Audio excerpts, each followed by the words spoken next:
là, vous nous avez vraiment pompé. Non, c'est pas vrai. Mais je vais vous Oh bah expliquer. les retraités, dites donc.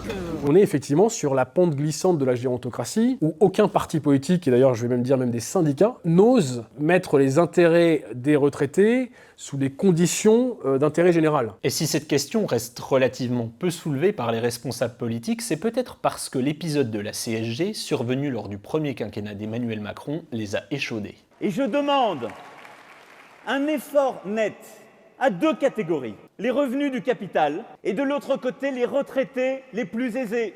La moitié des retraités les plus aisés. 1,7 point de CSG. Ça n'est pas énorme.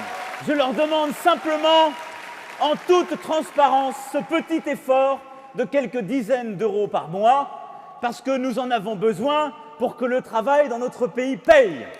Une mesure qu'Emmanuel Macron défendait en mars 2018 à grand renfort de pédagogie. C'est vrai qu'au-dessus de 1 200 €, on a augmenté la CSG d'1,7 point, je l'avais dit. Mais là, ce moment-là, vous nous avez vraiment pompé. Non, c'est pas vrai. Mais je vais vous Oh bah les expliquer. retraités, dites donc. Oui, mais je vais vous expliquer. On a D'abord, travaillé toute notre vie, Mais vous avez travaillé toute votre vie, pourquoi? pas pour avoir une retraite. Hein. Non. Si vous regardez le système français tel qu'on l'a, vous avez travaillé toute votre vie pour payer la retraite de vos aînés. C'est un système qui marche comme ça en France. C'est d'ailleurs notre force. On n'a pas un système privatisé.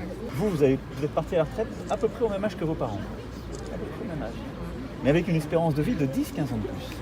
C'est vrai. Oui, c'est vrai. Et donc, moi, je Oui. suis obligé aussi de faire ce travail-là. Mais à la fin de l'année 2018, après des mois de mobilisation des retraités, le président de la République rétropédale. Les retraités constituent une partie précieuse de notre nation. Pour ceux qui touchent moins de 2 000 € par mois, nous annulerons en 2019 la hausse de CSG subie cette année. L'effort qui leur a été demandé était trop important et il n'était pas juste. Le grand vieillissement de la France, il est démographique, bien sûr. Ça a des implications sur l'économie, sur le modèle social, sur la culture d'un pays aussi. Un pays qui vieillit, qui fait de moins en moins d'enfants, c'est aussi l'espace public qui change, c'est l'aménagement du territoire qui change.